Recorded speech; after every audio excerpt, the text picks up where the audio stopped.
La culture juive enchantée avec Hélène Engel. Voici votre animatrice, Hélène Engel.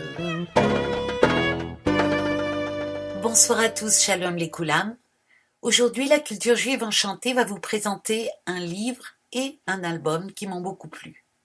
Le livre, c'est une nouveauté car il est paru en 2020. Il s'agit de Voix hébraïques de Hector Sabo. L'album, lui, est paru en 2017 et il s'agit de Apax par le groupe québécois Octopus. Une fois n'est pas coutume, commençons par le livre. Le titre complet est Voix hébraïques, un voyage dans la musique juive d'Occident. Il a été publié en mai 2020 par les éditions Feuille dans leur collection Questions d'histoire. Interviewé par Michel Zlotowski, Hector Sabo dit qu'il a écrit le livre qu'il aurait aimé trouver quand il a commencé à faire ses recherches sur la musique juive. En effet, il aurait aimé trouver un livre qui contiendrait des renseignements historiques, des anecdotes, mais aussi très concrètement les paroles des textes, les partitions et des analyses musicales. Mais il n'y en avait pas, alors il l'a écrit. Une des autres choses qui m'ont intéressé dans sa démarche est, comme il l'explique dans son introduction, qu'il aborde les musiques juives en tenant compte des rapports avec les autres musiques composées à la même époque.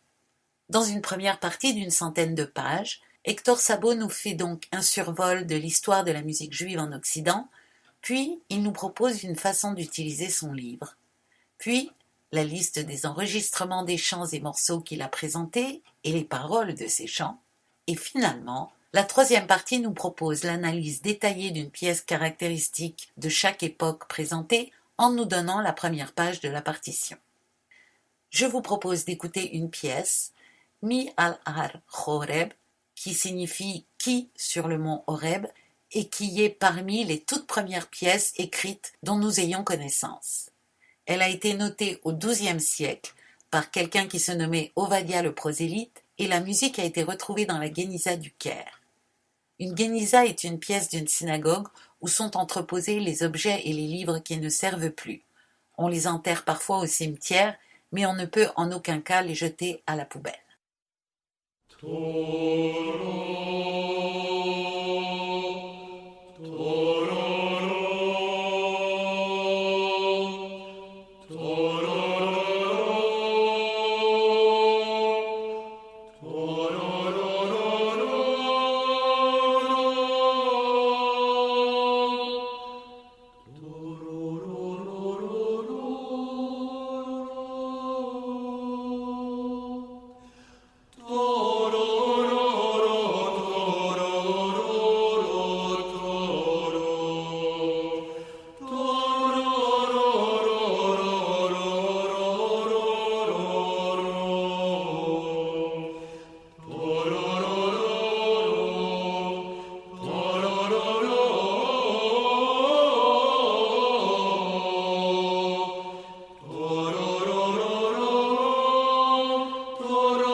c'était Mi al-Har Choreb de Ovadia le prosélyte, interprété par le quatuor vocal Hebraïka, dirigé par Hector Sabo lui-même, et je crois d'ailleurs qu'il y chante comme baryton aussi.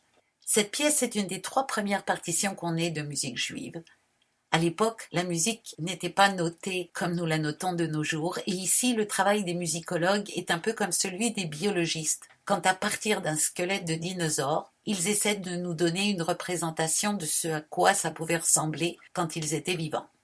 Il faut tenter de trouver comment ça pouvait sonner. C'est le musicologue Israël Adler qui a tenté une adaptation du manuscrit en écriture moderne de la musique. À partir de cette partition, Joel Cohen a fait une adaptation qu'il a enregistrée avec son ensemble Boston Camerata, édité par Erato, et c'est à partir de cet enregistrement que Hector Sabo a fait sa propre adaptation que vous venez d'entendre. C'est aussi une des pièces dont il a mis la partition dans le livre. Je ne rentrerai pas dans l'étude des œuvres elles-mêmes, ni leur interprétation, ni même sur Obadia le prosélyte, bien que tout cela soit passionnant, car mon sujet est le livre lui-même et non pas chaque œuvre dont il est question, et je dois me faire violence pour ne pas le faire. J'ai beaucoup apprécié la démarche d'Hector Sabo, qui a pris le parti de ne parler que de ce dont on a des traces écrites. En ce qui concerne la musique juive, il n'y a vraiment pas grand-chose avant le XIXe siècle. À part ces fragments trouvés dans les années 60 dans la Guéniza du Caire, qui datent des années entre 1100 et 1150, Hector Sabo, dans son chapitre 2, nous parle de la musique de Salomone Rossi, compositeur juif italien du XVIe siècle, et on trouve aussi des traces d'autres musiciens à la période baroque, surtout de compositeurs non juifs, qui ont composé de la musique juive, comme Lidarti. Et si vous voulez les découvrir, vous lirez le livre. Mais nous allons parler de cette pièce dont Hector Sabo nous propose l'analyse et dont il nous donne la première page de la partition, soit le Keter de Salomone Rossi.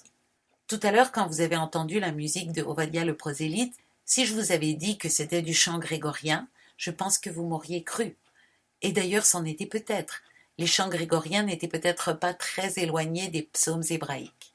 Là, quand vous allez entendre la musique de Salomone Rossi, vous allez entendre de la musique italienne du XVIIe siècle, et à part les paroles en hébreu, rien ne distingue la musique de Rossi de celle de ses contemporains italiens non juifs.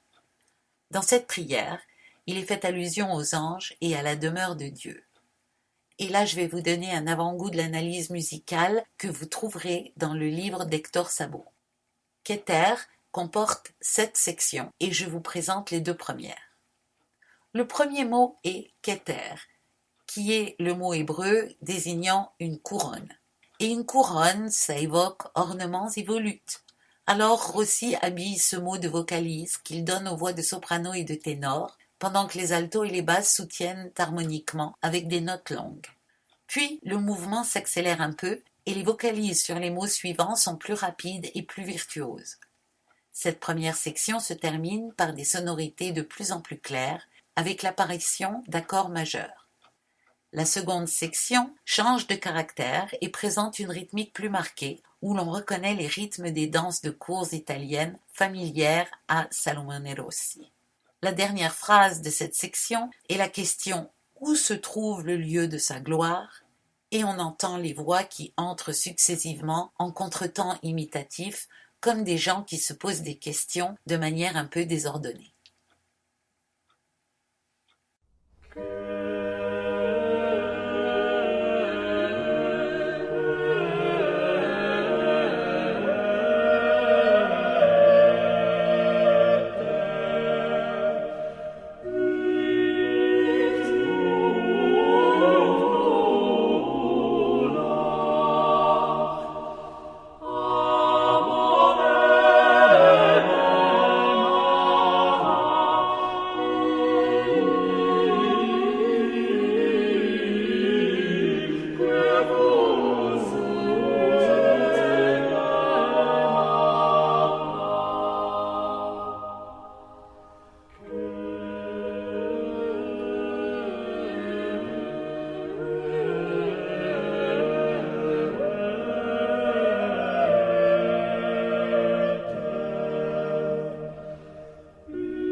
C'était Keter de Salomone Rossi, interprété par l'ensemble Daedalus dirigé par Robert Festa. Dans la période dite classique, qui va de la fin du XVIIe siècle à la fin du XVIIIe, on retrouve peu de musiciens juifs.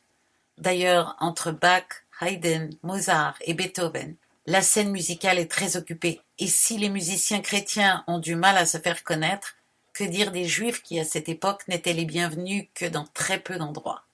Petit à petit, le nombre de partitions juives augmente jusqu'au XIXe siècle et on voit l'apparition de compositeurs juifs tels que Israël Lovi, Salomon Sulzer et Louis Lewandowski pour l'Europe centrale ou Jacques Fromental-Harévy ou Samuel Nombourg pour l'Europe occidentale, qui sont tous des noms assez familiers pour les chanteurs de musique juive. Dans les parties 4 et 5 où il parle des romantismes allemands et français, j'ai bien aimé qu'il resitue historiquement tous ces musiciens dans leur contexte socio-historique avec les aspirations de leur temps. N'oublions pas l'impact énorme de la Révolution française de 1789. Au XXe siècle, de nombreux compositeurs juifs ont écrit non seulement de la musique juive liturgique, mais aussi de la musique juive hors liturgie. Mais Hector Szabó n'en parle pas beaucoup dans son livre qui reste essentiellement autour de la musique religieuse. Il nous présente par contre un grand nombre de compositeurs juifs du XXe siècle dont le nombre et la variété témoignent de la vitalité de cette musique. Enfin, en guise d'épilogue, Hector Szabó nous présente 2 œuvres contemporaines qu'il a beaucoup aimées et qui ont eu de l'importance dans son histoire à lui. Ce qui m'a le plus plu dans ce livre, c'est le survol historique des musiques juives. Ce n'est pas du tout difficile à lire, même pour un non-musicien, et quand il y a des termes musicaux, il y a toujours une note en bas de page qui permet à tout un chacun de s'y retrouver. Il a divisé son historique en 7 chapitres, qui sont la musique du Moyen-Âge, puis la période Renaissance baroque, puis la période classique, suivie du romantisme, qu'il a divisé entre romantisme allemand et romantisme français. Le 6e chapitre est consacré au tournant des 19e et 20e siècles, et le dernier chapitre se penche sur les musiques contemporaines. La partie analyse musicale et partition me paraît une idée géniale, et moi aussi j'ai beaucoup regretté qu'un tel livre n'existe pas avant celui-ci. Ceci dit, c'est très difficile à réaliser. Pour que ça plaise aux musiciens expérimentés, il faudrait peut-être que les analyses musicales soient plus poussées sur le plan musical, et ça deviendrait aride pour le lecteur n'ayant pas une formation musicale solide. En plus, n'avoir que la première page d'une partition est frustrant. Mais le livre deviendrait intransportable s'il fallait mettre toutes les partitions au complet. Enfin, une petite suggestion pour que ce livre soit vraiment au top, ce serait bien que lors de sa réédition, car je ne doute pas qu'il sera réédité, Hector Szabó donne des liens YouTube pour que le lecteur puisse télécharger tout de suite le morceau étudié. Quelques mots sur Hector Szabó quand même. Hector Szabó est un compositeur d'origine argentine, qui joue aussi de l'orgue, du clavecin et du piano, et qui est chanteur de surcroît et chef de chœur, actuellement chargé de la direction musicale des chœurs à la Grande Synagogue de Strasbourg. Il est également à l'origine de plusieurs ensembles vocaux et instrumentaux, tels que l'ensemble Simplemente Tango, les polyphonies hébraïques de Strasbourg et l'ensemble vocal Hebraïca. On va laisser maintenant le livre Voix hébraïques avec la prière Modim pour 8 voix mixtes du compositeur Léo Love, L-O-W, qui est un chef-d'œuvre de la littérature liturgique juive du XXe siècle d'après Hector Szabó. Il en fait l'analyse détaillée dans son ouvrage, mais nous allons juste nous contenter de resituer Léo Love. C'était un chef de chœur juif, compositeur, arrangeur, professeur et conférencier. Né en Ukraine en 1878 et mort en 1960, il a émigré aux États-Unis en 1920 et a été l'un des premiers à collecter, arranger et populariser des chansons folkloriques et artistiques yiddish et hébreu. Dans la pièce que vous allez entendre maintenant, vous entendrez surtout au début les couleurs de la musique juive ashkénaze, alors que dans les premières musiques que nous avons entendues, sans entendre les paroles, il était impossible de repérer quoi que ce soit de juif dans la musique même.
C'était Modim, interprété par les polyphonies hébraïques de Strasbourg et le Quatuor Hebraïca, dirigé par Hector Sabo en personne, et c'est vrai que c'est magnifique. Je vous rappelle les références de cet ouvrage. Cela s'intitule Voix hébraïque, un voyage dans la musique juive d'Occident, par Hector Sabo, S-A-B-O, publié en 2020 par les éditions Feuille dans la collection Questions d'Histoire. Vous êtes sur Radio Shalom Montréal, hébergé par Radio Gospel sur 1650 AM, à l'émission La culture juive enchantée, animée par Hélène Engel. Passons maintenant au deuxième sujet de cette émission, l'album Apax du groupe Octopus. Alors, qui est le groupe Octopus avec un K ? Octopus est une figure importante de la musique du monde canadienne, avec à son actif plus de 250 prestations au pays et à l'international. Le groupe se consacre principalement à la musique klezmer et se distingue par une approche nouvelle qui incorpore plusieurs éléments du répertoire classique, québécois et avec quelques accents jazz et balkaniques. C'est d'ailleurs leur base classique qui pour moi est le plus important dans leur particularité par rapport aux autres groupes de musique klezmer en Amérique du Nord. et à ma connaissance au niveau mondial aussi. Beaucoup de groupes klezmer sont formés de musiciens de grande qualité ayant une formation classique de base très accomplie, mais ils s'efforcent plutôt de ne pas la faire entendre ou de ne pas la laisser prendre trop de place, alors que Octopus, au contraire, en fait sa marque de fabrique. Cela s'entend autant dans leur virtuosité instrumentale que dans la couleur de leurs arrangements. Le nom Octopus vient sans doute du fait qu'ils sont 8, alors voyons si vous pourrez trouver quels sont les instruments dans le morceau que nous allons entendre maintenant qui s'intitule Lebendig und Freilich et qui est un morceau klezmer traditionnel.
C'était Lebendig und Freilich, interprété par le groupe Octopus.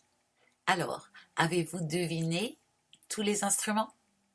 Au début, c'est facile, on entend très bien le violon, puis la batterie et la clarinette. Après, ça se complique un peu.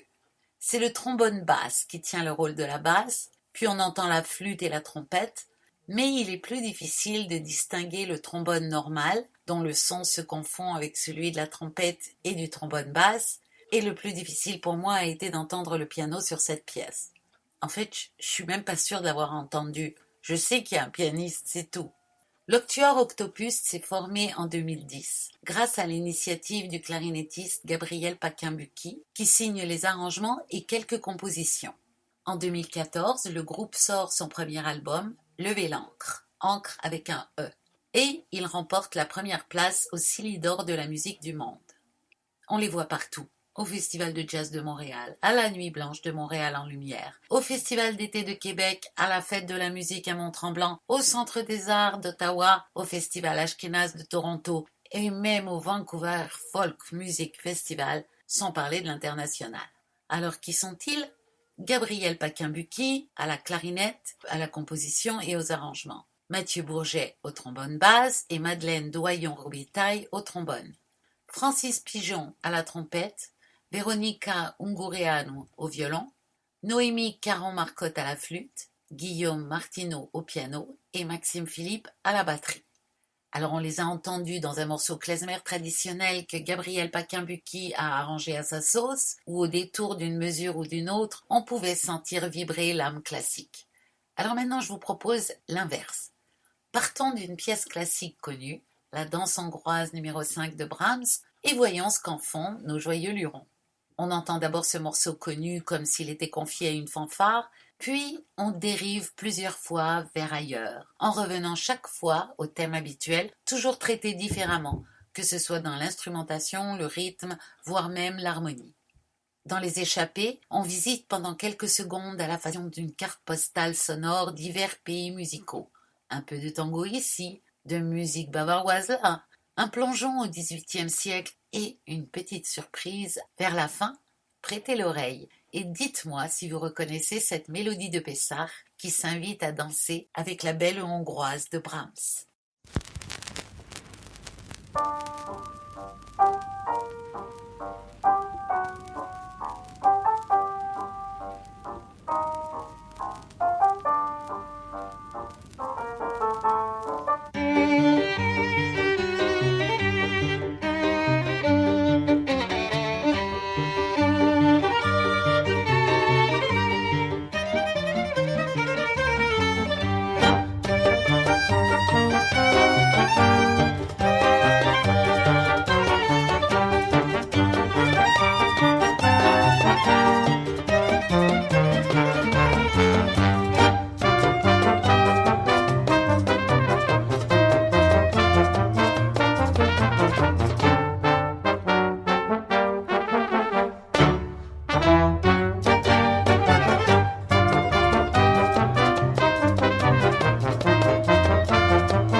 était la danse hongroise numéro 5 de Brahms, revisitée par le groupe Octopus.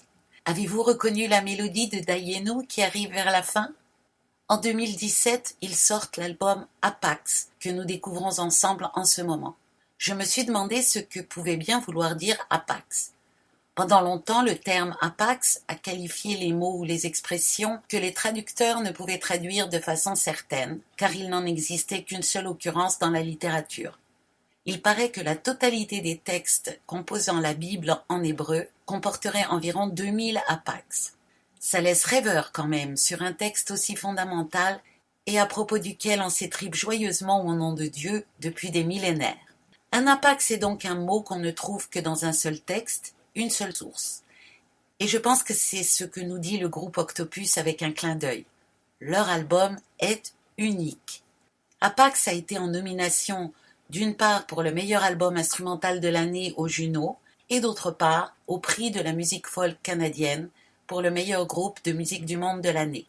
Ils n'ont pas eu les prix, mais je pense que ce n'est que partie remise. Si leur façon de jouer la musique klezmer est unique, en partie grâce à la place belle accordée à la musique classique, elle l'est aussi par son intégration d'apports québécois. Je vous fais entendre un extrait de leur version du Petit Bonheur de Félix Leclerc.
C'était Le Petit Bonheur de Félix Leclerc selon le groupe Octopus. Cet excellent album me permet d'aborder un sujet délicat. En tant qu'artiste d'une part et en tant que citoyenne d'autre part, je m'interroge beaucoup au sujet de l'appropriation culturelle. Je comprends qu'il y a des minorités culturelles opprimées. Et quel juif ne comprendrait pas ça d'ailleurs? Ces minorités n'ont pas seulement été opprimées physiquement et économiquement, mais aussi dans leur cœur et dans leur âme. On s'est moqué d'eux et de symboles importants pour elles. Et là aussi, les Juifs ont une longue expérience de la chose. Alors lorsque 8 jeunes Québécois décident de faire de la musique klezmer, font-ils de l'appropriation culturelle? D'après moi, non. Ou alors il faut enlever la connotation péjorative à appropriation culturelle. D'ailleurs, en effet, que signifie exactement appropriation culturelle? Je le comprends comme être inspiré par une culture différente de la sienne et vouloir la connaître, la pratiquer, l'enrichir et la faire sienne. J'ai récemment suivi une conférence sur l'opéra chinois sur Zoom et 2 des professeurs spécialistes étaient l'une américaine et l'autre européenne. Que ce soit pour la musique juive ou pour la musique chinoise, personne ne songerait à parler d'appropriation culturelle. Alors pourquoi on en parle dans le cas des Noirs ou des Premières Nations? La réponse semble tomber sous le sens « on leur a déjà tellement pris ». Leur liberté, leurs terres, leurs ressources et même parfois leur langue. On ne va pas leur prendre aussi leur culture. Mais je ne vois pas les choses comme ça. Pour moi, une culture, ça ne peut pas se prendre. Ça se partage, ça s'enrichit, ou alors on la tue en l'ignorant, mais on ne la prend pas. Parfois, animé des meilleures intentions, on offre une parodie de la culture qui nous a tant séduits et les vrais connaisseurs sont exaspérés. Mais même ça, ce n'est pas grave. Ce n'est pas du vol, et ça peut même être la porte d'entrée vers un nouvel univers culturel qu'on apprendra à mieux connaître avec le temps. Quand on fait un spectacle sur la musique des esclaves et qu'il n'y a pas ou peu d'artistes noirs sur scène, ou un spectacle sur les Premières Nations sans autochtones sur scène, ça peut sembler un contresens, mais d'une part, pas forcément, et d'autre part, pas au point d'en faire un scandale et de faire interdire le spectacle. On vit dans un contexte difficile pour les artistes, alors on peut très bien comprendre que les artistes noirs ou autochtones qui sont souvent racisés et donc encore moins engagés que les blancs soient blessés et le vivent mal, mais pas au point de faire interdire un spectacle. D'ailleurs, ce ne sont pas tellement les artistes qui sont montés au créneau dans les 2 scandales qui ont agité le monde culturel québécois, mais plutôt des gens qui se sont servis de cela pour régler des comptes personnels. Quand je choisis les musiciens avec lesquels je travaille, je cherche un bon accordéoniste, un bon violoniste. Et peu importe son sexe, sa couleur de peau, ses orientations politiques, sexuelles ou philosophiques, pour moi, ce qui compte, c'est qu'il joue bien. Contraindre une forme artistique dans un sens ou dans un autre, quel que soit le prétexte, c'est de la censure. Et petit à petit, cette censure est comme un poison qui va grignoter tranquillement une liberté de parole déjà bien mise à mal par les fanatismes divers. De plus, la dimension symbolique de l'art est dangereusement mise à mal. Alors, à l'opéra, on ne pourrait confier le rôle de Othello qu'à un noir? L'opéra de Puccini, La Bohème, ne pourrait être chanté que par des Parisiens? Ou alors, que par des Italiens? Je pense que la seule notion d'appropriation culturelle est un non-sens dangereux et la porte ouverte au repli identitaire et à la censure. Et puis, personnellement, je suis ravie que des non-juifs s'intéressent à la musique juive et qu'ils le fassent aussi bien, avec autant d'amour et de respect qu'Octopus.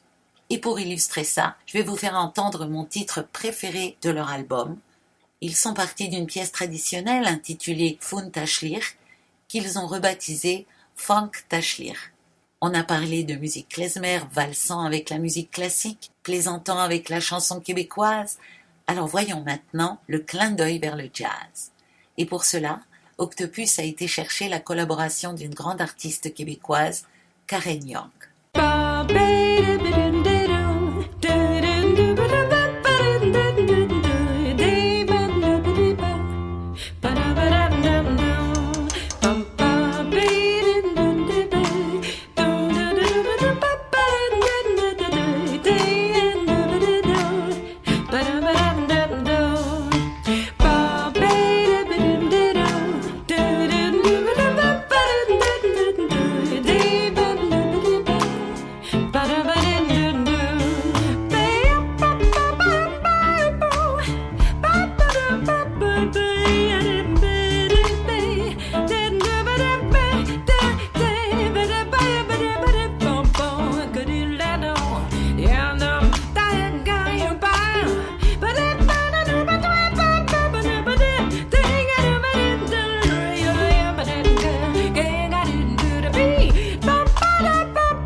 C'était Funk Tashlir, interprété par le groupe Octopus et son invité Karen Young.